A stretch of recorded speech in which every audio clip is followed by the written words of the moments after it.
Tatay, Daddy, Papa, Fatherhood, Pinuno, Haligi ng tahanan, Padre de Pamilya, o ang aking dakilang ama.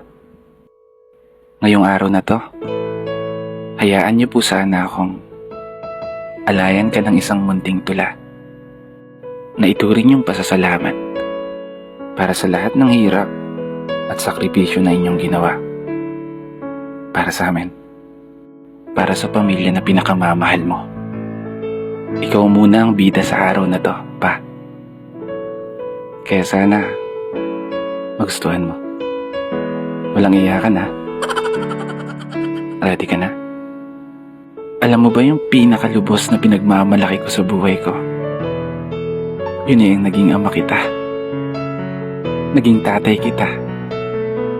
At ikaw ang naging dahilan kung bakit nagawa kong mapagmasdan ang mundo na kay ganda.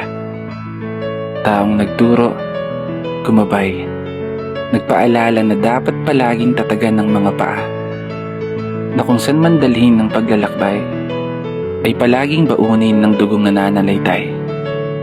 Tapang na iyong binigay, mga aral na ipinasa sa aking mga kamay, mga payo na kung anumang pagsubok ang dumating, ay wag na wag kang bibigay, wag na wag kang magpapadalo, hanggang sa maabot mo ang tagumpay.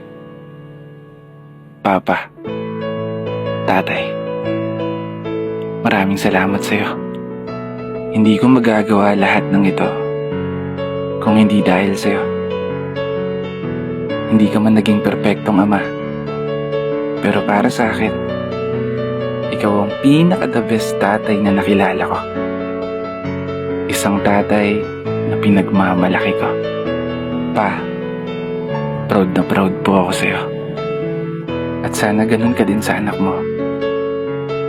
Pangako, gagawin ko ang lahat ng makakaya ko. Masigurado ko lang maibigay yung masaganang buhay na pinapangarap mo. Hindi ko man ito madalas sabihin, pero sobrang mahal na mahal kita. Wala akong ibang hangad kundi ang makita kayong masaya. Maraming salamat sa lahat, ha. Happy Father's Day, Pa.